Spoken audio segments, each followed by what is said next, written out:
بسم اللہ الرحمن الرحیم الحمد للہ رب العالمین والصلاة والسلام علی سید الانبیاء والمرسلین وعلی آلہ واصحابہ واہل بیتہ وذریاتہ اجمعین والعاقبۃ للمتقین.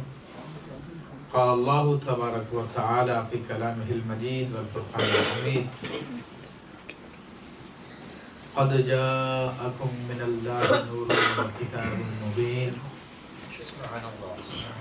وقال تعالی فی کلامہ المجید لقد جاءکم رسول من انفسکم عزیز علیہ ما عنتم حریص علیکم بالمؤمنین رؤوف الرحیم. صدق اللہ العظیم وصدق رسولہ النبی الکریم. مولا صلی وسلم دائما ابدا علی حبیبک خیر الخلق کلہم. تمام حضرات ایک مرتبہ محبت سے درود پاک پڑھیے. اللہم صلی علی سیدنا محمد فاعل الجود والکرم وآلہ وبارک وسلم. صلاۃ و سلام علیک یا سیدی یا رسول اللہ وعلی آلک واصحابک یا نور اللہ. سب سے پہلے میں سلام عرض کروں گا حضرت علامہ عبدالرب صاحب دامت ظل العالی اور دیگر میرے دوست احباب تمام حاضرین کی خدمت میں،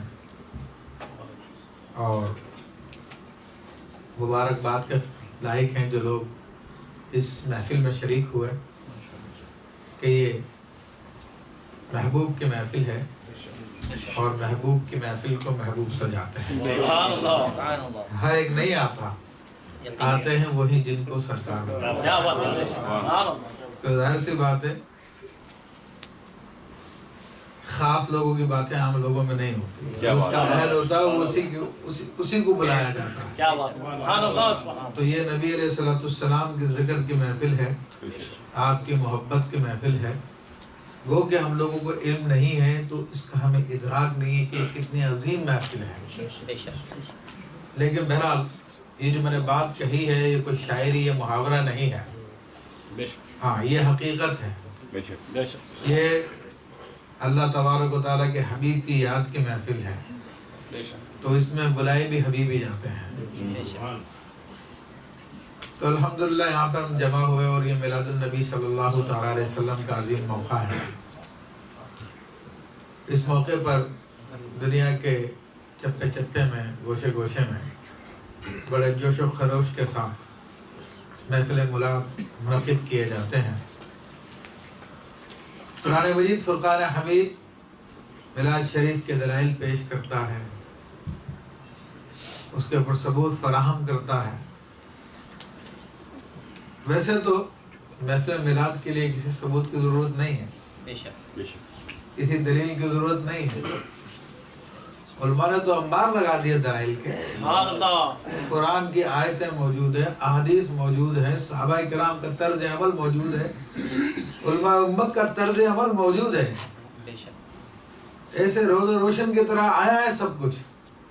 لیکن بات یہ ہے کہ حبیب علیہ الصلوۃ والسلام کے ذکر کے لیے، ان کی یاد کے لیے دلیل کی ضرورت کیوں ہے؟ کیا بات ہے میرے بھائیو، جس کے دل میں حبیب علیہ الصلوۃ والسلام کی محبت ہے اس کو کسی دلیل کی ضرورت نہیں. ہاں جو بیمار ہے، مریض دل ہے، جو نفاق سے بھرا پڑا ہے، اس کو دلیل چاہیے. سوچنے کی بات یہ ہے کہ کبھی پروانے نے آگ کے آپ سے دلیل پوچھی ہے کہ میں آگ پر کیوں نثار ہوں؟ کوئی دلیل تو دے مجھے، پھر میں نثار ہوں گا. کیا کبھی بلبل نے آگ سے آ کے دلیل پوچھی ہے کہ مجھے کوئی دلیل دو کہ میں پھول پر قربان ہوں؟ نہ بلبل کبھی دلیل طلب کرتی، نہ پروانہ کبھی دلیل طلب کرتا.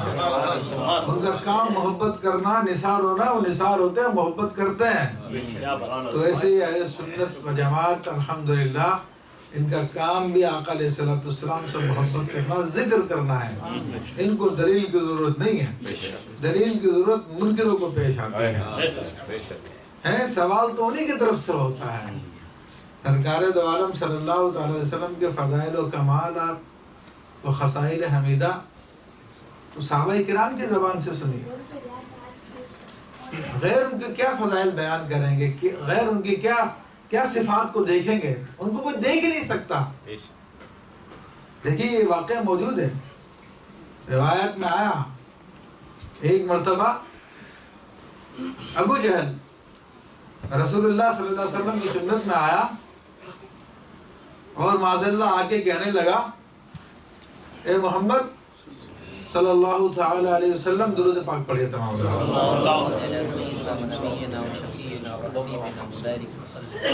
روئے زمین پہ معاذ اللہ آپ سے زیادہ بدصورت آدمی کوئی نہیں ہے. آپ نے فرمایا تم نے ٹھیک کہا. تھوڑی دیر بعد سیدنا ابو بکر صدیق رضی اللہ تعالیٰ حاضر ہوئے اور عرض کرتے ہیں کہ یا رسول اللہ صلی اللہ علیہ وسلم روئے زمین پر آپ سے زیادہ خوبصورت کوئی آدمی نہیں ہے. فرمایا ابو بکر تو نے ٹھیک کہا. کسی نے پوچھا یا رسول اللہ صلی اللہ علیہ وسلم ابو جہل نے گستاخی کی, برے الفاظ کہے, آپ نے فرمایا تو نے ٹھیک کہا. ابو بکر نے آپ کے حسن کو بیان کیا اور کہا کہ آپ سے کوئی زیادہ حسین نہیں ہے. آپ نے فرمایا ٹھیک کہا. تو آپ نے ارشاد فرمایا کہ میں تو آئینہ ہوں, ہر شخص کو اپنی صورت نظر آتی ہے. اس میں ابو جہل نے اپنے آپ کو دیکھا تھا تو میں نے ٹھیک کہا. ابو بکر نے خود کو دیکھا تو میں نے کہا تو نے ٹھیک کہا. یا رسول اللہ. بات یہ ہے کہ دیکھنے والے کی آنکھیں چاہیے, ورنہ وہ دلیل و دلائل کے چکر میں پھنس کر اپنی زندگی گنوا دے گا, یا آسائنے میں اپنی صورت مکروہ صورت دیکھ کر کہہ دے گا کہ وہ تو میرے جیسے بشر ہیں, ان کی تعظیم ایک بشر سے بڑھ کے زیادہ مت کرو. وہی تو کہہ دے گا کیونکہ آپ تو آئینہ ہے. ان کو دیکھنے کے لیے ابو بکر صدیق کی آنکھ چاہیے, اور وہ بھی ایک حد تک دیکھتی ہے, ورنہ ان کی ذات مبارکہ کی حقیقت کو کون جان سکتا ہے.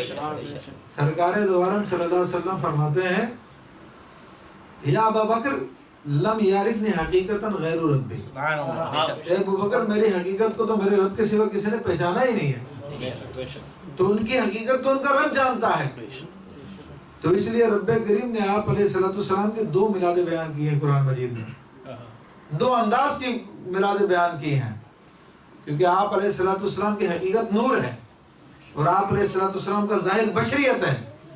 تو قرآن مجید فرقان حمید میں نور کی میلاد بھی بیان کی گئی ہے اور بشریت کی میلاد بھی بیان کی گئی ہے. دونوں آیتیں میں نے پڑھی آپ کے سامنے. ایک سورہ مائدہ کی آیت پڑھی تھی قد جاءکم من اللہ نور و کتاب مبین, تحقیق آیا اللہ کی طرف سے تمہارے پاس ایک نور اور روشن کتاب. بعض لوگ کہتے ہیں جناب یہ تو قرآن مجید ہی کی بات ہو رہی ہے. تو جو عربی زبان جانتے ہیں ان علماء نے جواب دیا کہ نور و کتاب مبین کی بات آئی, بیچ میں واو آ رہا ہے, اور عربی قاعدے کے مطابق جب واو آتا ہے تو یہ مغایرت کے لیے آتا ہے, یعنی واو سے پہلے جو چیز ہے کچھ اور ہونی چاہیے, واو کے بعد جو چیز آئی ہے کچھ اور ہونی چاہیے, دونوں وہی کی نہیں ہو سکتی ہے. تو یہاں پر جس نور کی بات ہو رہی ہے وہ قرآن کا نور نہیں ہے بلکہ وہ محمد رسول اللہ صلی اللہ علیہ وسلم کا نور ہے. پہلے نور آیا تبھی قرآن پڑھ سکو گے, اس نور کی روشنی کے بغیر قرآن بھی نہیں پڑھ سکتے. تو اس لیے اللہ نے پہلے نور کو بیان فرمایا. تو یہ نور کی میلاد ہے سورہ مائدہ کی اس آیت میں. پھر دوسری جو آیت میں نے پڑھی سورہ توبہ کی, اس میں بشریت کی میلاد ہے آپ کے. تو آپ علیہ السلام کی نورانیت, آپ علیہ السلام کا نور ہونا, میرے بھائیو آپ حصی نور بھی ہیں اور مانوی نور بھی ہیں. حصی نور تو وہ ہوتا ہے جو آپ کو نگاہوں سے نظر آتا ہے, جس کو آپ اپنے ہوا سے خمسہ سے آبزرو کرتے ہیں, دیکھ سکتے ہیں, محسوس کر سکتے ہیں. اور مانوی نور وہ ہوتا ہے کہ جو ظاہری آنکھوں سے نظر نہیں آتا لیکن اس کے کام ایسے ہوتے ہیں نورانیت والے. تو حبیب علیہ السلام حصی نور ہے.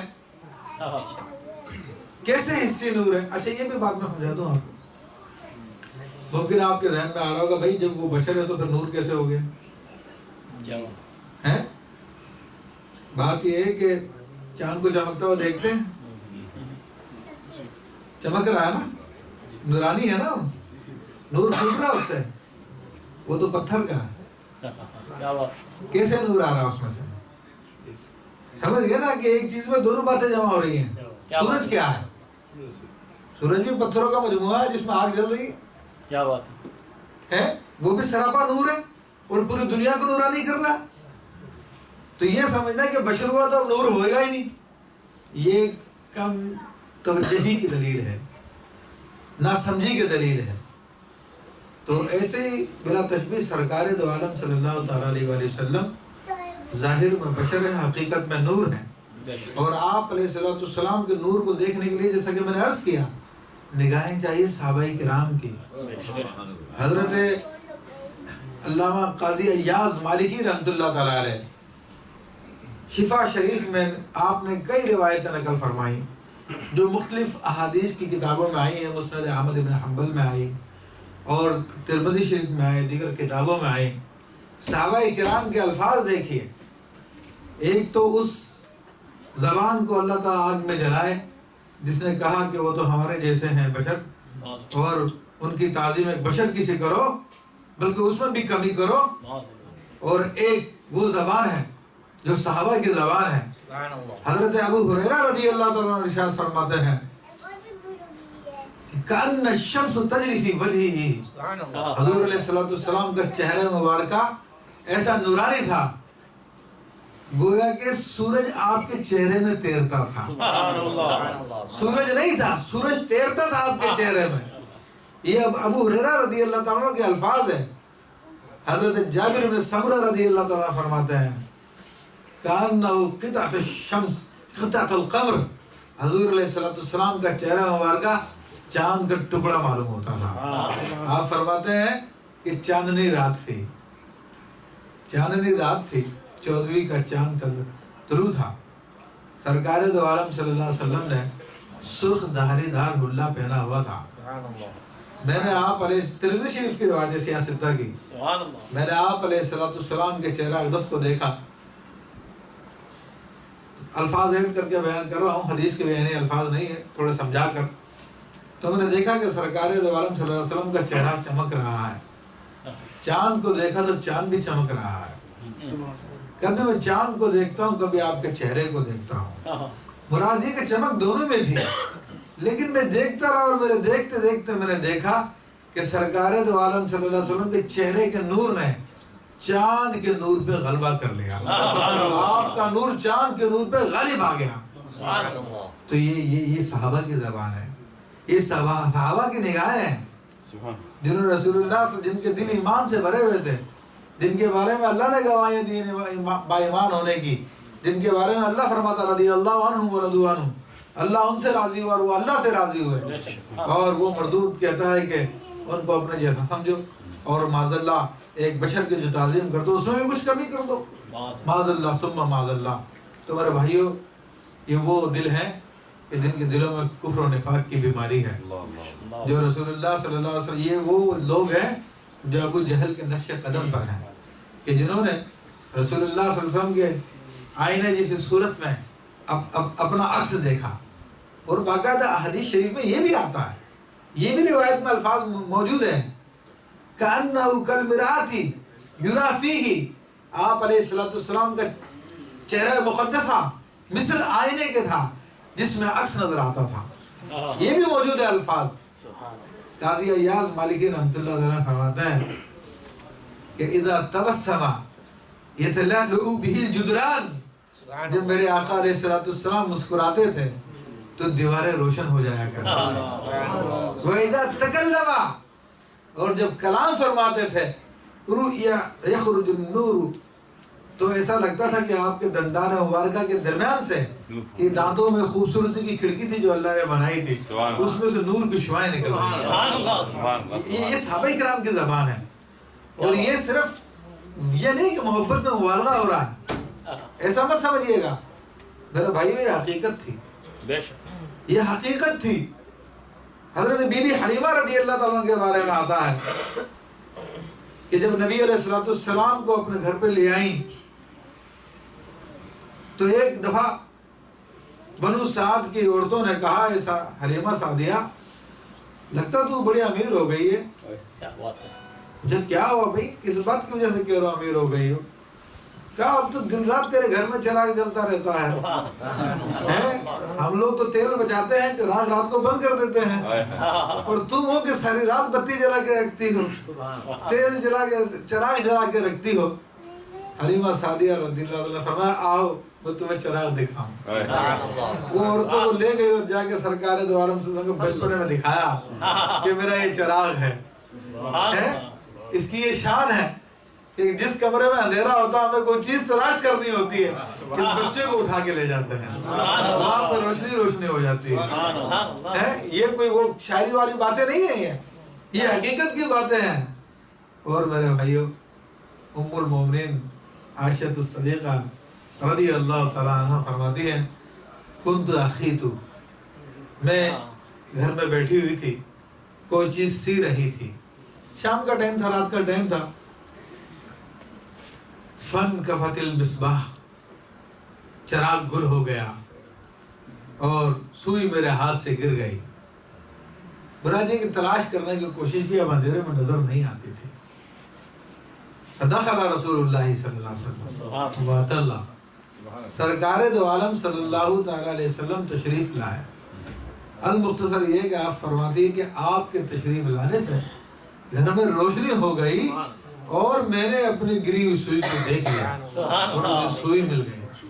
تو یہ حبیب علیہ السلام کی ظاہر حسن کی بات ہے جو محدثین کرام نے اپنی کتابوں میں نقل کی۔ تو اللہ تبارک و تعالیٰ اسی نور کی آمد کی بات کر رہا ہے، اور کیسا اللہ نے آپ کو حسین و جمیل بنایا تھا۔ ارے بھائیو کہ حضرت شاہ ولی اللہ محدث دہلوی رحمۃ اللہ علیہ کے والد شاہ عبد الرحیم رحمۃ اللہ علیہ فرماتے ہیں کہ ایک مرتبہ خواب میں سرکار دو عالم صلی اللہ علیہ وسلم کی زیارت ہوئی، تو میں نے عرض کی کہ یا رسول اللہ صلی اللہ تعالیٰ علیہ وسلم، اللہ نے حضرت یوسف علیہ السلام کو اتنا حسن عطا فرمایا تھا کہ تمام انبیاء کرام بلکہ تمام مخلوقات سے بڑھ کے حسن عطا فرمایا تھا، تو لوگ ان کے دیوانے ہو جایا کرتے تھے، لوگ ان کے حسن کو دیکھ کے جان دے دیا کرتے تھے۔ آپ علیہ السلام کے بارے میں اسی کو بات نہیں سنی، تو سرکار دو عالم صلی اللہ تعالیٰ علیہ وسلم ارشاد فرمایا کہ اللہ تبارک و تعالیٰ نے مجھے کامل حسن عطا فرمایا۔ یہ مفہوم بیان کر رہا ہوں ان کی بات کا، لیکن میرے حسن کو اس نے پردے میں رکھا ہے تاکہ غیروں کی نظر نہ پڑے اس میں۔ تو یہ غیرت الہی ہے کہ جس نے نبی علیہ السلام کے حسن کو چھپا کے رکھا، ورنہ حضور علیہ السلام کو اللہ نے جو حسن عطا فرمایا تو حضرت یوسف علیہ السلام کو اس کا ایک حصہ عطا فرمایا تھا اور آپ کو حسن کامل عطا فرمایا تھا، تو مخلوق آپ کے حسن کو دیکھنے کی تاب نہیں رکھتی تھی۔ یہ تو واضح لفظوں میں مولانا حسن رضا خان رحمۃ اللہ نے اپنے ایک شعر میں بیان فرمایا، ایک جھلک دیکھنے کی تاب نہیں عالم کو، ایک جھلک دیکھنے کی تاب نہیں عالم کو، وہ اگر جلوہ فرما ہو تو کون تماشائی ہو، تو وہ اگر اپنا جلوہ دکھائیں تو کون دیکھ سکے گا۔ تو یہ سرکار دو عالم صلی اللہ علیہ وسلم کے حسن کا معاملہ، اور آپ نورانی تھے، آپ نور تھے، آپ علیہ السلام کا ظاہر و باطن نور تھا۔ اس کی بھی احادیث موجود ہے نوادر الاصول میں، حکیم ترمذی نے اس روایت کو بیان کیا، ترمذی شریف کے اندر یہ روایت بیان کی موجود ہے، حضرت امام احمد بن حنبل نے اپنے مسند میں اس کو بیان کیا۔ ساری روایتوں کے تقریباً الفاظ ایک جیسے ہیں کہ لا یرا ظلہ فی شمس ولا قمر، کہ حضور علیہ السلام کا سایہ اقدس نہ سورج کی روشنی میں نظر آتا تھا نہ چاند کی روشنی میں نظر آتا تھا۔ اب یہ کیا مراد ہے صحابہ کرام کی؟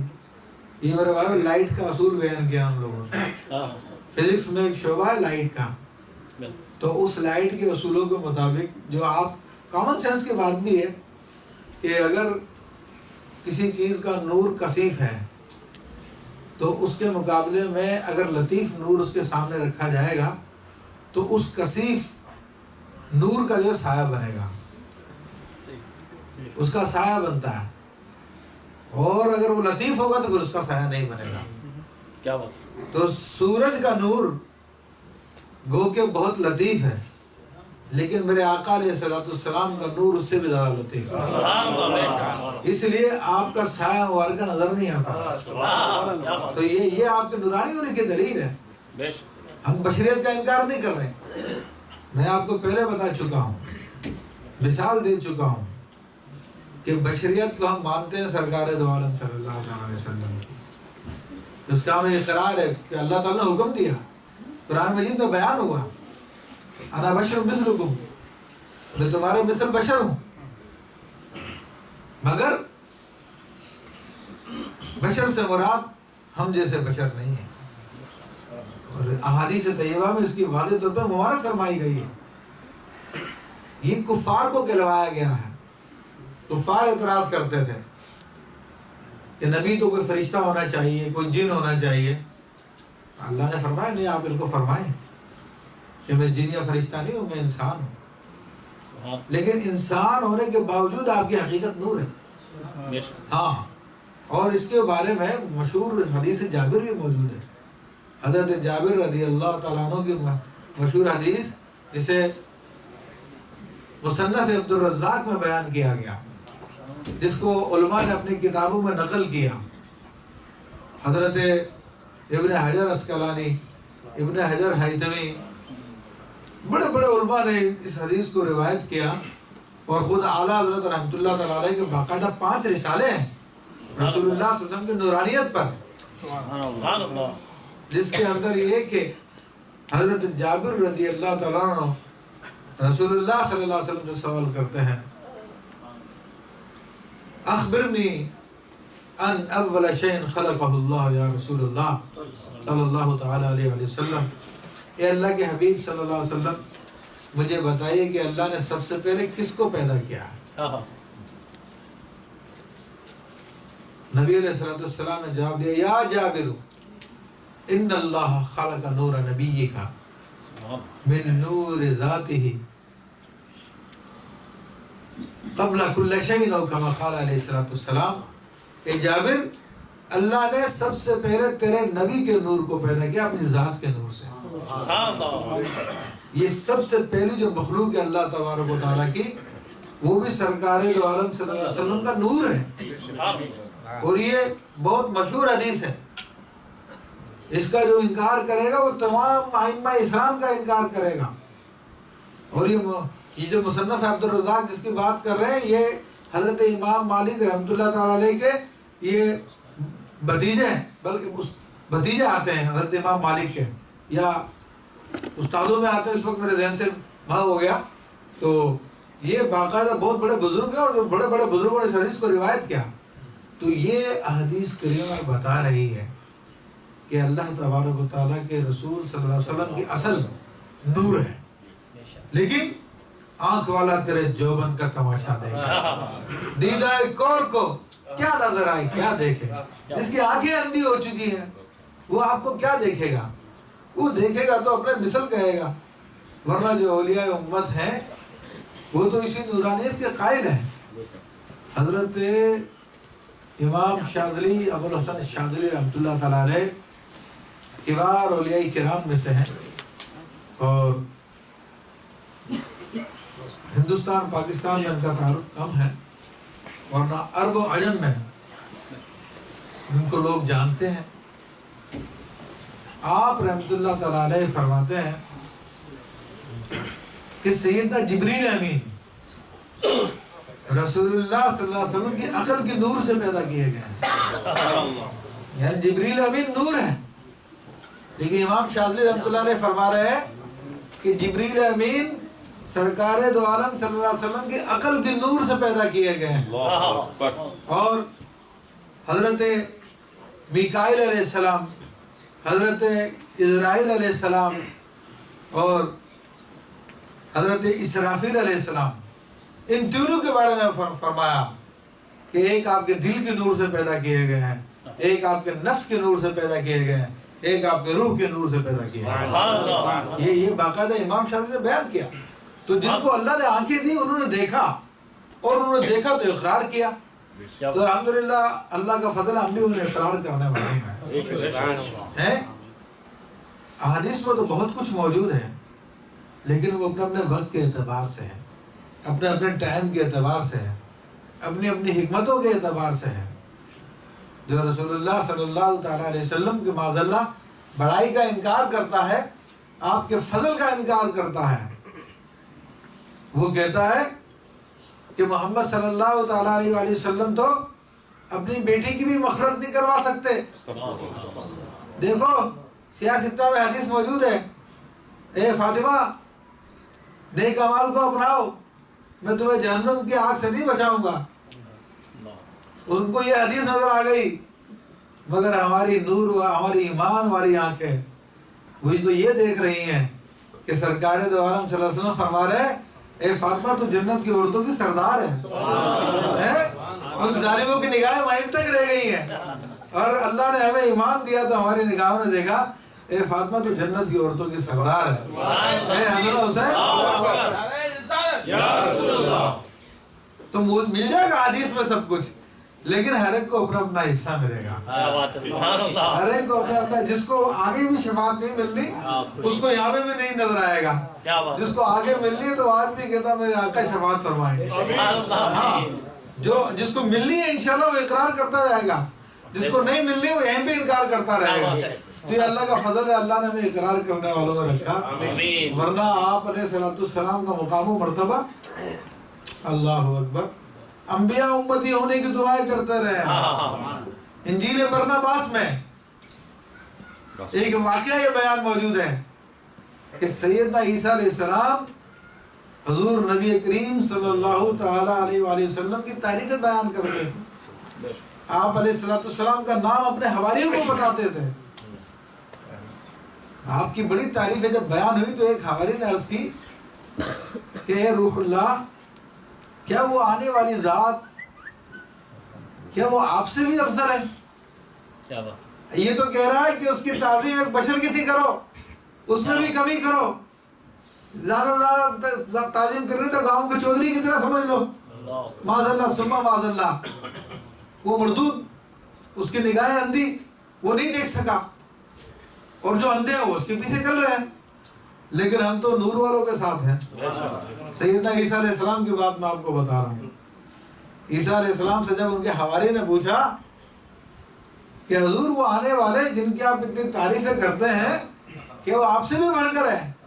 دیکھو بات یہ ہے کہ انسان کسی استاد سے پڑھتا ہے تو شاگرد کی نظر میں اپنا استاد ہی سب سے افضل ہوتا ہے. کسی پیر کا مرید ہے تو مرید کی نظر میں پیر ہی سب سے زیادہ افضل ہے. وہ کسی نبی کا امتی ہے تو اس کے نزدیک اپنا نبی سب سے زیادہ بڑھ کر ہے. تو ان کی نظر میں بھی یہی تھا. یہ سچائی کی علامت ہوتی ہے. تو انہوں نے پھر سوال کیا حضرت عیسیٰ علیہ السلام سے. تو سیدنا عیسیٰ علیہ السلام فرماتے ہیں کہ اللہ نے ان کو وہ مرتبہ عطا فرمایا. اچھا یہ تو انجیل برناباس میں, بلکہ جدید انجیل میں موجود ہے الفاظ, لیکن اور انداز میں تھوڑی سی تبدیلی کر دی اس کے اندر. اس میں جدید جو بائبل آج کل چل رہی ہے اس میں بھی یہ الفاظ موجود ہیں کہ وہ آنے والی ذات اس مرتبے کی ہے, میں تو ان کے پاؤں کے جوتوں کے تسمے کھولنے کے قابل نہیں ہوں. یہ الفاظ موجود ہیں. یہ سیدنا عیسیٰ علیہ السلام بیان کر رہے ہیں آقا علیہ الصلوۃ والسلام کی شان کو.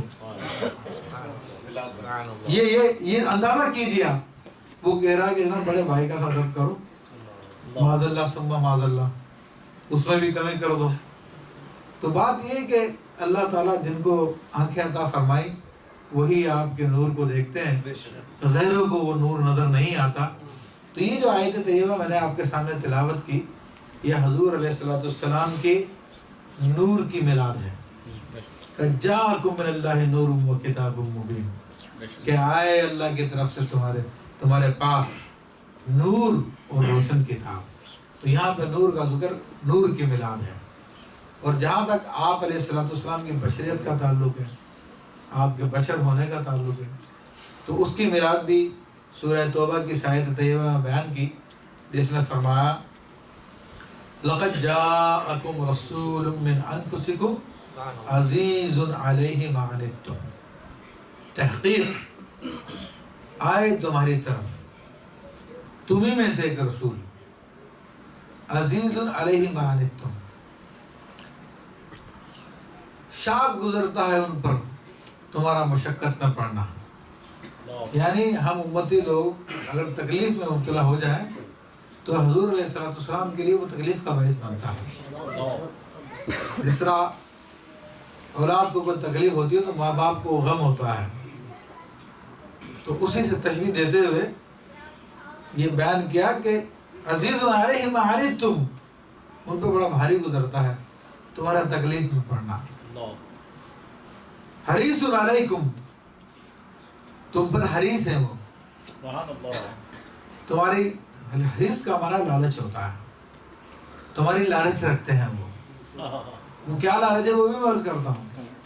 ہم لوگ تو مال کے لالچی ہے نا، دنیا کے لالچی ہے نا، مرتبہ کے لالچی ہے نا. میرے آقا علیہ السلام کے اللہ تعریف بیان کر رہا ان کے میلاد کے موقع پر.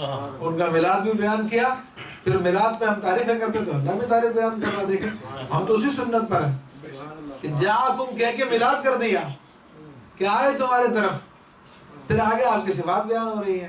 سبحان اللہ. حریص علیکم، تم پہ حریص ہے وہ. بالمؤمنین رؤوف الرحیم، اور مومنین پہ بڑے رؤوف اور بڑے رحیم ہے. سبحان اللہ. تو اب اس آیت طیبہ میں آپ کی بشریت کی میلاد بیان کی گئی. آپ علیہ السلام کی بشریت کے حوالے سے گرچہ کہ میں نے پہلے بھی ذکر کر دیا، لیکن یہ میں ایک عقیدے کی وضاحت کر دوں کہ رسول اللہ صلی اللہ علیہ وسلم کی بشریت کا انکار کفر ہے. یہ باہر شریعت میں عقیدہ لکھا ہوا ہے.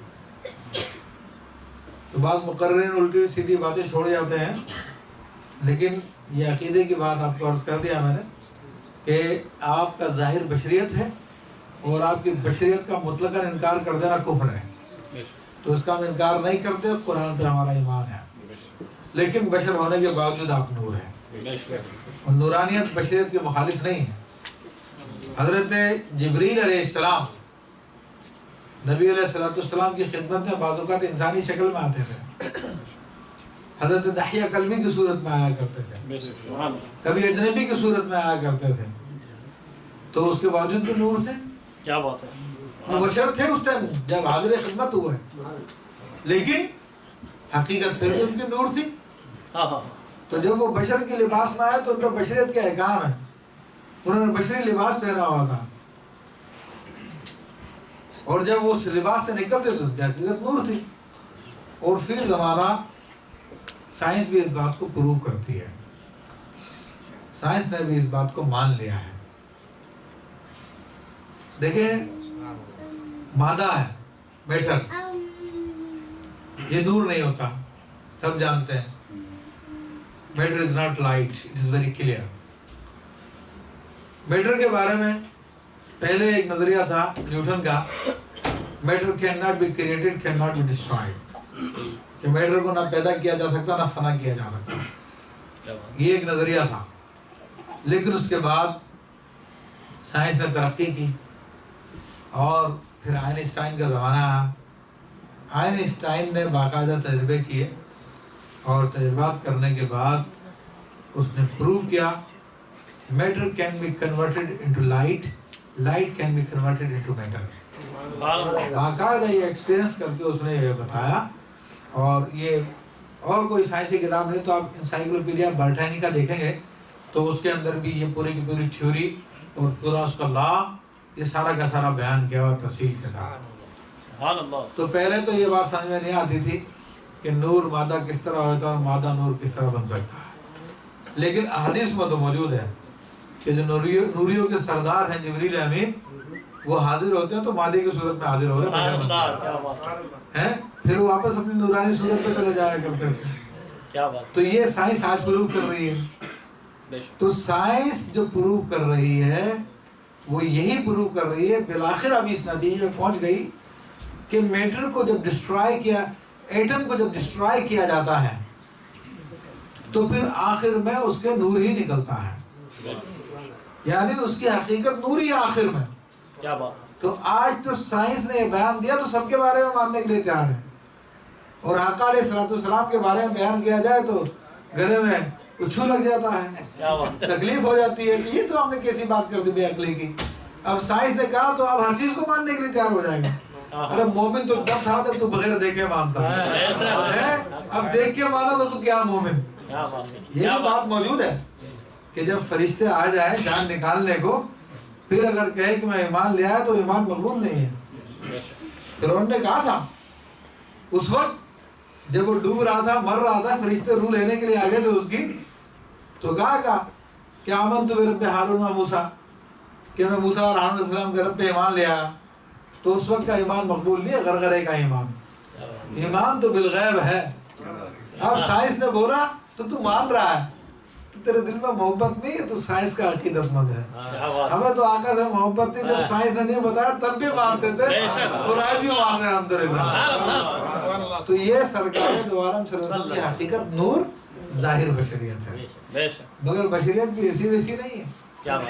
کہیں مثلکم سے کیا سمجھے تم کہ تمہارے جیسا بشر, تمہارے جیسا بشر ہونے سے مراد یہ ہے کہ تمہاری دو آنکھیں میری دو آنکھیں, تمہارا ایک ناک میرا ایک ناک, تمہارے دو ہاتھ میرے دو ہاتھ, تمہاری دو ٹانگیں میری دو ٹانگیں. اس اعتبار سے مثل ہوں میں, لیکن میری شان کیا ہے اس سے تم آگاہ نہیں ہو, اس میں تم برابر نہیں ہو. اور یہ بھی کافروں کو جواب دلوایا تھا. کافروں جب میں نے پہلے ذکر کر دیا تو کہا ابھی بھی ان کافروں سے فرما دیجیے. جہاں تک مومنوں کی بات ہے, مومنوں کے بارے میں بخاری شریف میں یہ حدیث 4-5 جگہ پر امام بخاری نے ریپیٹ کی ہے. آپ اندازہ کر لیں حدیث شریف کتنی صحیح ہے اور کتنی مشہور ہے. صحیح ترین روایت میں سے ہے کہ رسول اللہ صلی اللہ علیہ وسلم صوم وصال رکھا کرتے تھے, روزے رکھا کرتے تھے اپنے رب سے ملاقات کے. تو مہینہ مہینہ آپ افطار نہیں کرتے تھے, 2 مہینے افطار نہیں کرتے, کچھ کھاتے پیتے نہیں تھے. تو حبیب علیہ السلام کی پیروی میں صحابہ کرام نے عمل کرنا شروع کر دیا, جس سے صحابہ کرام کے جسموں میں کمزوری آ گئی, حاضری آپ کی بارگاہ میں کم ہو گئی ان کی. حضور علیہ السلام نے فرمایا کہاں ہیں یہ لوگ؟ عرض کیا یا رسول اللہ صلی اللہ علیہ وسلم وہ لوگ تو صوم وصال رکھ رہے ہیں. تو حضور علیہ السلام نے کیا فرمایا, آپ مومن سے کیا فرمایا جانا, جو مومن سے کہا مومن کہہ رہے ہیں, جو کافرین سے کہا وہ کافر کہہ رہے ہیں. کافرین سے کیا کہا, قل انما انا بشر مثلکم, میں تو تمہارے جیسا بشر ہوں. تو وہ آج بھی یہی کہہ رہے ہیں, وہ ہمارے جیسے بشر ہیں. مومنین سے جو کہا الحمدللہ مومنین آج وہ یہی کہہ رہے ہیں. سبحان اللہ. فرماتے ہیں ایکم مثلی, تم میں سے کون میرے مثل ہے, تم میں سے کوئی میرے مثل نہیں ہے. ہم یہی کہہ رہے ہیں الحمدللہ آج تک. انی ابیت عند ربی, میں تو اپنے رب کے پاس رات گزارتا ہوں. وہ یطعمنی ویسقینی, وہی مجھ کو کھلاتا ہے, وہی مجھ کو پلاتا ہے. تو ظاہر کی طرف جا کر بشریت کا لفظ دیکھ کر معاذ اللہ اپنے جیسا سمجھ لینا, یہ بہت سی باتوں کی دلیل ہے کہ تمہارے قلب کے لیے وہی راہ ہموار ہے, اس لیے تم ادھر ہی دیکھتے ہو. جن سے کہا گیا تھا, جو کہا گیا تھا وہ وہی کہہ رہے ہیں انا بشرکم مثلی. ہم سے کہا گیا تھا ایکم مثلی, تم میں سے کون میرے مثل ہے, ہم یہی کہتے ہیں کہ ثانی نہیں ہے کوئی آمنا کے لال کا, ثانی نہیں ہے کوئی آمنا دے لال دا, لیاوا کتھوں لب کے سونا تیرے نال دا. تو ہم تو وہی کہہ رہے ہیں الحمدللہ جو پہلے کہا گیا تھا ہم سے. تو میرے بھائیو, اس آیت طیبہ میں حضور علیہ السلام کی بشریت کا میلاد کا ذکر آیا, اور بشریت کے حوالے سے میں نے آپ کو بتایا کہ فرمایا کہ جاءکم رسول من انفسکم. ایک ایک لفظ کی تفسیر میں بیان کرتا بہت ٹائم لگ جائے گا. عزت والے ایک رسول آئے. دیکھو لفظ رسول ہے نا, یہ بھی میلاد کا پتہ دے رہا ہے. ہاں, یہ بھی میلاد کی خبر دے رہا ہے. میلاد کا مطلب آپ لوگوں کے سامنے واضح ہو چکا ہے, کسی کی تشریف آوری کی بات کرنا, کسی کے آنے کا ذکر کرنا. جاءکم, آئے تمہارے پاس, یہ بھی میلاد. سبحان اللہ. رسول, یہ بھی میلاد, کہ رسول کا مطلب ہوتا ہے بھیجا ہوا. ہاں, وہ اللہ کے بھیجے ہوئے ہیں. یہ بھی میلاد کا پتہ دے رہا ہے. من انفسکم, تمہیں میں سے ہیں, تمہیں میں سے ہیں. تو یہ بتا دیا کہ جنات میں سے نہیں ہے، فرشتوں میں سے نہیں ہے، وہ بشر میں سے ہے. یہ مخالفت نور کی نہیں ہے، ٹھیک ہے. اس کی میں وضاحت کر چکا ہوں، بار بار کر چکا ہوں.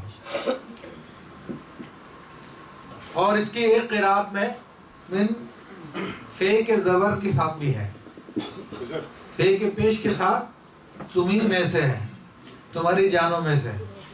اور فے کو اگر زبر کے ساتھ پڑھے ہم من انفسکم تو اس کا مطلب بنے گا تم میں سے نفیس ترین لوگوں میں سے. ایک قرات یہ بھی ہے سبحان اللہ. تو کہ تم میں سے نفیس ترین لوگوں میں سے وہ رسول آئے ہیں. اور رسول اللہ صلی اللہ علیہ وسلم فرماتے ہیں کہ اللہ تبارک و تعالیٰ نے آدم علیہ السلام کو پیدا کیا اور پھر مخلوق کو پیدا کیا تو مجھے ان میں سب سے بہتر مخلوق میں رکھا. ہاں میں نوح علیہ السلام میں تھا جب وہ کشتی میں سوار تھے، یہ بھی حدیث کے الفاظ ہیں. میں ابراہیم علیہ السلام میں تھا جب وہ آگ میں ڈالے گئے. ہاں یہ سارے الفاظ موجود ہیں حدیث کریمہ میں. پھر میں اپنے ان ماں باپ میں آیا جن سے میں پیدا ہوا. یہاں تک الفاظ ہے کہ اللہ نے پھر جب قبائل کو تقسیم کیا تو سب سے بہتر قبیلے میں مجھے رکھا. سب سے بہترین نسل انسانوں میں عرب ہے، عربوں میں سب سے بہترین اولاد ابراہیم علیہ السلام ہے. اولاد ابراہیم میں سے سب سے بہترین قریش ہے، قریش میں سے سب سے بہترین بنی ہاشم ہے، اور بنی ہاشم میں سب سے بہترین آپ علیہ السلام. تو تمام انسانوں سے سب سے افضل ترین ہے. ہاں جبریل امین نبی علیہ السلام کی خدمت میں حاضر ہوئے تو عرض کرتا ہے کہ یا رسول اللہ، بلکہ سرکار نے فرمایا کہ جبریل تم نے کوئی دیکھا ہے میرے جیسا؟ تو آپ عرض کرتے ہیں کہ یا رسول اللہ قلبت مشارق الارض و مغاربہا. اے اللہ کے حبیب صلی اللہ علیہ وسلم، میں نے زمین کے مشرق و مغرب کو دیکھا لیکن آپ جیسا نہیں پایا. اسی کو میرے امام اہل سنت اعلیٰ حضرت فاضل بریلوی رحمۃ اللہ علیہ اپنے اشعار میں بیان کرتے ہیں. یہی بولے سدرا والے، یہی بولے سدرا والے، چمنے جہاں کے تھالے سبھی میرے چھان ڈالے، تیرے پائے کا نہ پایا، تجھے یک نے یک بنایا، تجھے یک نے یک بنایا، تجھے حمد ہے خدایا. تو یہ وہ نفیس ترین لوگوں میں سے ہیں. یہ خود سرکار دو عالم صلی اللہ علیہ وسلم نے بیان کیا، اللہ تعالی نے بیان کیا کہ تم میں سے نفیس ترین لوگوں میں سے ہے. آپ علیہ السلام خود اپنی نفاست کو بیان کرتے ہیں کہ میں ہر زمانے میں شرک سے، زنا سے پاک رہا ہوں. یعنی میرے ماں باپ نہ شرک آیا اور نہ ہی زنا آیا. جب بھی میں پیدا ہوا میں نکاح کے ذریعے پیدا ہوا. یعنی پیدا ہونے سے مراد جب بھی میں منتقل ہوا پاک پشتوں سے پاک رحموں کی طرف منتقل ہوا. یہ حضور علیہ السلام خود اپنی نفاست کو بیان کر رہے ہیں. اب آئیے کہ فرمائے کہ عزیز علیہ ما عنتم، ان پر شاق گزرتا ہے، یعنی ان کے لیے تکلیف کا باعث ہے جو تمہارے لیے تکلیف کا باعث ہوتا ہے. تو یہ دیکھیے شدت قرب کی طرف اشارہ ہے. حضور علیہ السلام اپنے امت سے کتنی محبت کرتے ہیں، یہ اس کی طرف اشارہ کیا گیا ہے. جیسا کہ میں نے پہلے آپ کو ذکر کیا، انسان جب کسی سے محبت کرتا ہے تو اس کا دکھ اپنا دکھ سمجھتا ہے، اس کا غم اپنا غم سمجھتا ہے، اس کی تکلیف کو اپنی تکلیف سمجھتا ہے. ماں باپ کی مثال موجود ہے. بیٹے کو بخار ہو گیا، ماں باپ رات جا کے گزار رہے ہیں شدت محبت کی وجہ سے.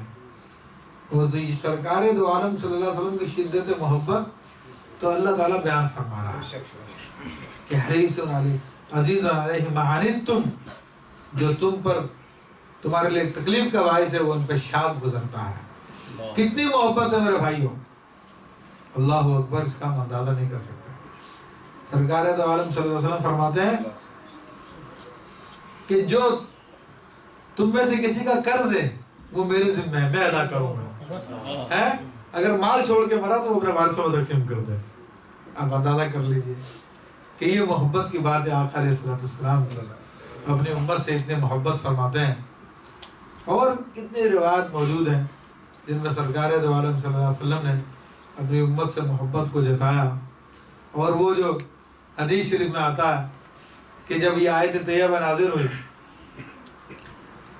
جس میں فرمایا گیا وَلَسَوْفَ يُعْتِيكَ رَبُّكَ فَتَرْضَىٰ کہ ان قریب آپ کا رب آپ کو اتنا دے گا کہ آپ خوش ہو جائیں گے.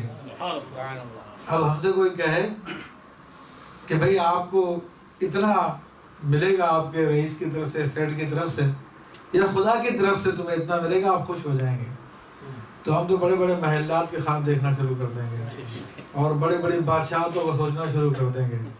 لیکن میرے آقا علیہ الصلوۃ والسلام کی محبت کا عالم دیکھیے، وہ نہ محلات کو دیکھ رہے ہیں نہ دھن و دولت کو دیکھ رہے ہیں.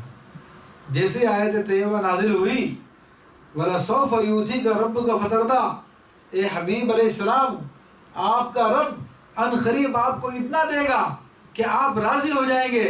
تو آپ کے زبان اقدس سے الفاظ نکلتے ہیں اِذًا لَا أَرْضَىٰ وَأُمَّتِي فِي النَّارِ، پھر تو میں او کما قال علیہ السلام پھر تو میں اس وقت تک راضی نہیں ہوں گا جب تک کہ میرا ایک امتی بھی جہنم میں. نعرہ تکبیر، اللہ اکبر، سبحان اللہ سبحان اللہ. اندازہ کیجئے کیا محبت ہے. عزیز علیہ ما عنتم، ان پہ بہت بھاری گزرتا ہے تمہارا تکلیف میں پڑ جانا. راتوں کو جاگ جاگ کر وہ معصوم جان جس نے کبھی گناہ نہیں کیے، وہ معصوم جان جس کی معصومیت کی وجہ سے ان کے اگلے کو پچھلے کو گناہ معاف کر دیے گئے، وہ معصوم جان اپنے گناہ جن کے گناہ نہیں ہیں وہ جاگ جاگ کے ہمارے گناہوں پہ روتی تھی اور رات بھر جاگ جاگ کے رب کریم سے دعائیں کرتی تھی اے رب کریم میری امت کو معاف فرما دے. میرے بھائیو یہ محبت کا عالم، یہ آپ دیکھیے جب ولادت ہوئی سرکار دو عالم صلی اللہ علیہ وسلم کی تو حضرت شیخ محقق عبداللہ محدث دہلوی رحمۃ اللہ نے اس کو بیان کیا اور دیگر لوگوں نے اپنی کتابوں میں لکھا کہ سرکار دو عالم صلی اللہ علیہ وسلم کا وجود مسعود جب اس دنیا میں تشریف لایا، آپ دنیا میں ظاہر ہوئے تو آپ ننھے بچے ہیں، لیکن دنیا میں آتے ہی آپ نے سب سے پہلے سجدہ کیا اور سجدہ کرنے میں آپ نے اپنے شہادت کی انگلی اٹھائی اور عرض کر رہے ہیں کہ اشہد ان لا الہ الا اللہ واشہد انی رسول اللہ، اور میں گواہی دیتا ہوں کہ میں اللہ کا رسول ہوں. اور پھر یہ بھی کلمہ نقل کیا اللہم حب لی امتی، اللہم حب لی امتی، اے اللہ میری امت کا معاملہ میرے حوالے کر دے. یہ دنیا میں تشریف لائے تو یہ بات ہو رہی ہے، اور جب دنیا سے تشریف لے جا رہے ہیں، تشریف لے گئے تو یہ بھی شیخ محقق عبداللہ محدث دہلوی رحمۃ اللہ علیہ نے اشیعۃ اللمعات میں اس کو بیان کیا اس روایت کو کہ آپ کے چچا حضرت عباس بن عبد المطلب رضی اللہ تعالیٰ عنہ ارشاد فرماتے ہیں کہ جب سرکار دو عالم صلی اللہ تعالی علیہ وسلم کو لحد مقدس میں رکھا گیا تو سرکار دو عالم صلی اللہ علیہ وسلم کے لب ہائے مبارکہ جنبش کر رہے تھے، ہونٹ مبارکہ ہل رہے تھے. آپ فرماتے ہیں میں اترا قبر میں اور میں نے کان لگا دیے اپنے تو آواز یہی آ رہی تھی رب حبلی امتی، رب حبلی امتی، اے اللہ میری امت کو بخش دے، اے اللہ میری امت کا معاملہ میرے حوالے کر دے. تو میرے بھائیوں ایسے ہم سے محبت کرنے والے ہیں، اتنے محبت کرنے والے آقا ہمیں ملے ہیں. حریص علیکم، وہ تم پر حریص ہیں. حرص کہتے ہیں لالچ کو، لالچ کرتا ہے انسان کسی چیز کے حصول کے لیے، جو چیز اس کے پاس نہیں ہوتی وہ چیز اس کو حاصل ہو جائے، اس کے لیے انسان لالچ کرتا ہے. اب ہم لوگوں کی طبیعت ہے کس چیز کی طرف لالچ کرتی ہے؟ دنیاوی مال و دولت کی طرف، دنیاوی مقام و مرتبے کی طرف، دنیاوی عزت کی طرف، شہرت کی طرف. لیکن آقا علیہ السلام کی ہمت دیکھیے، آقا علیہ السلام کی محبت دیکھیے کہ حضور علیہ السلام تو حریص ہیں ہمیں جہنم سے بچانے کے لیے. سرکار دو عالم صلی اللہ علیہ وسلم فرماتے ہیں اے لوگوں میری اور تمہاری مثال تو ایسی ہی ہے کہ جیسے کوئی آگ بھڑک رہی ہو اور اس میں پتنگے اڑ اڑ کے گرتے ہیں، تو ایسے ہی تم لوگ اس بھڑکتی آگ میں دوڑ دوڑ کے جا کے گر رہے ہو. وَأَنَا آخُذُكُمْ بِحُجْزِكُمْ، اور میں تمہارے پیچھے سے پکڑ پکڑ کے تمہیں نکال رہا ہوں. یہ حضور علیہ السلام کی حرص تھی. تو دنیا کا مال و دولت آپ کی حرص نہیں تھی. آپ علیہ السلام نے اپنے امتیوں پہ ایسا کرم فرمایا کہ آپ اپنے بعد آنے والے امتیوں کے لیے بھی بھلائی کے تمام راستے استعمال فرما دیے. اور آپ علیہ السلام کو ہر نبی کو دعائیں مستجاب ملتی ہے کہ وہ دعا کرے تو وہ دعا کبھی بھی نہیں ٹالی جائے گی. اور تمام انبیاء نے اپنی اپنی دعائیں کر لی, لیکن حضور علیہ السلام فرماتے ہیں کہ مجھے اختیار دیا گیا کہ آپ چاہیں تو اپنی آدھی امت کو بخشوا لیں اور چاہیں تو منصب شفاعت لے لیں. منصب شفاعت, حضور نے فرمایا کہ میں نے منصب شفاعت لے لیا. شفاعت میں نے لے لی. اب اس میں تو آدھی امت کا کام ہونا تھا. اب شفاعت میں یہ کہ فرماتے ہیں کہ میں تم میں سے گناہ کبیرہ کرنے والوں کی شفاعت کروں گا میں. یہ سرکار دو عالم صاحب کے الفاظ ہے. تو اب کسی کو بھی نہیں چھوڑیں گے جہنم میں. اللہ اکبر. میرے بھائیوں, وہ مجھے حدیث شریف یاد آ گئی یہاں پر, اور اس میں ایک ہم سب کے لیے غور کا مقام بھی ہے. ماں باپ کی اہمیت کی طرف اشارہ بھی اس حدیث شریف میں ملتا ہے. آج ہم لوگوں کا معاملہ یہ ہو گیا کہ دنیا کی چمک میں اپنے ماں باپ کے ادب و احترام کو ہم لوگوں نے چھوڑ دیا. اپنے ماں باپ کی ہم نے فکر کرنا چھوڑ دی, ان کی اطاعت و فرما برداری چھوڑ دی. بلکہ یہ دنیاوی نالج آنے کی وجہ سے ہم لوگ یہ سمجھنے لگے کہ ہمارے ماں باپ جاہل ہو گئے ہیں, ان کو اتنا علم نہیں ہے, زمانے کا نہیں پتا, سائنسی ترقی کو ہم جانتے ہیں وہ نہیں جانتے, زمانے کی چال کیا ہے ہم سمجھتے ہیں. ہم لوگ اپنے ماں باپ کی نافرمانیاں کرنے لگے ہیں, ان سے معاذ اللہ ان کی بے عزتیاں کرنے لگے ہیں. ماں باپ کے مقابلے میں بیوی کو ترجیح دی جاتی ہے, ماں باپ کے مقابلے میں اپنے اولاد کو ترجیح دی جاتی ہے. آج معاملہ یہ ہمارا ہو گیا ہے. لیکن یاد رکھیے میرے بھائیوں, یہ زمانہ کتنا ترقی کر جائے, آپ علم کے کتنے پہاڑ بن جائیں, آپ علم کے کتنی بلندیاں حاصل کر لیں, لیکن ماں باپ کے سامنے جس طرح پہلے ذرہ ناچیز تھے, آج بھی اب ذرہ ناچیز ہیں. بڑی اہمیت ہے ماں باپ کی میرے بھائیوں. آپ اس کو کبھی فراموش نہیں کر سکتے. آپ ماں باپ کے حق کو ہمیشہ آپ کو مقدم رکھنا پڑے گا. کتنے یعنی اس کے واقعات موجود ہیں کہ اگر آپ کو جنت بھی حاصل کرنی ہے تو ماں باپ کی اطاعت کریں. حضرت موسیٰ علیہ السلام نے اللہ تعالیٰ سے پوچھا کہ رب کریم جنت میں میرے ساتھ کون ہوگا؟ تو رب کریم نے فرمایا کہ موسیٰ جنت میں فلاں فلاں آدمی تمہارے ساتھ ہوگا. اب موسیٰ علیہ السلام کو انٹرسٹ ہوا کہ دیکھیں وہ آدمی کیا ہے. تو آپ نے معلومات کی تو پتہ چلا کہ وہ تو ایک غالباً قصائی تھا, چھوٹا موٹا کام کرنے والا آدمی تھا, کوئی بہت عبادت گزار بھی نہیں تھا, اور عابد و زاہد بھی نہیں تھا, نہ اس کو ظاہر اعتبار سے اولیاء کرام میں شمار کیا جا سکتا تھا. تو جب موسیٰ علیہ السلام نے اس سے ملاقات کی اور اس سے پوچھا کہ بھائی تم کون ہو, کیا کرتے ہو, اس نے بتایا میرا تو یہ کام ہے. کہا کہ تم جنت میں میرے ساتھ ہو, اس کی وجہ کیا ہے؟ کہا میں اپنی ماں کی خدمت کرتا ہوں. میری ماں جب بھی مجھ سے خوش ہوتی ہے تو یہ دعا دیتی ہے اللہ تعالیٰ جنت میں تجھے موسیٰ علیہ السلام کے ساتھ رکھے. دیکھیں کہ جن کی دعائیں وہاں تک کام کرتی ہے. تو آج ہم لوگوں نے ان کی اہمیت کو چھوڑ دیا. کتنی ہی ولایت کے اعلیٰ مقام پہ پہنچ جائے, لیکن ماں نے بدعا دے دی نا تو پھر میرے بھائیوں کوئی بچا نہیں سکتا. ماں باپ کی بدعا سے کوئی بچا نہیں سکتا. ماں باپ کی دعا اولاد کے حق میں ایسی ہے جیسے نبی کی دعا امتی کے حق میں ہوتی ہے. یہ ہے مسلم شریف کی روایت ہے. بنی اسرائیل میں ایک بہت بڑا عابد و زاہد آدمی تھا جس کا نام جریج تھا, جس کو آج کل انگلش میں جارج کہتے ہیں, تو عربی میں اس کو جریج کہتے ہیں. یہ شخص جنگلوں میں بیٹھ کر عبادت کیا کرتا تھا. جنگل میں اس کی جھونپڑی بنی ہوئی تھی, ہر وقت اللہ کا ذکر کرنے میں لگا رہتا تھا, اور اپنی جھونپڑی سے خال خال کبھی باہر نکلتا تھا تو عبادت کے اندر بس مگن رہتا تھا. راہب تھا بڑا.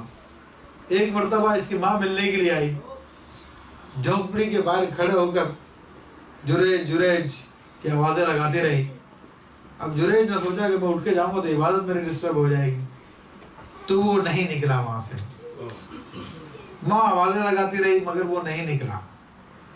اب ہمیں بھی اپنا موازنہ کرنا چاہیے. ہمارے ماں باپ بھی ہم کو آوازیں دیتے ہیں, ہمیں منع کرتے ہیں بیٹے نہ کرو, ارے چھوڑو چھوڑو تمہیں کیا پتا. اب جریج کتنا عبادت گزار ہے, جو عبادت سے اس کو فرصت ہی نہیں ملتی, اور عبادت ہی کی وجہ سے ماں کی بات نہیں مان رہا, مگر اللہ کو یہ بات پسند نہیں ہے. ماں نے تنگ آ کے کہا کہ اللہ کرے مرنے سے پہلے تو کسی بری عورت کا منہ دیکھے. تنگ آ کے بول کے چلی گئی. اب ہوا کیا کہ اس جنگل میں ایک لڑکی بکریاں چرایا کرتی تھی. وہاں پہ ایک لڑکا بھی پھر اپنی بکریاں چرایا کرتا تھا. تو دونوں کے آپس میں تعلقات ہو گئے. اس کی وجہ سے لڑکی کو بچے کی ولادت ہو گئی.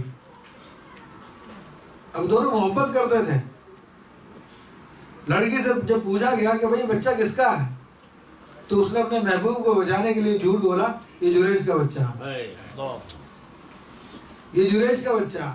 اب تو لوگوں کو جوش آ گیا, غصے کے ہمارے لوگوں کا حال برا ہو گیا. آئیے اللہ تشریف لائیے. ماشاء اللہ ماشاء اللہ.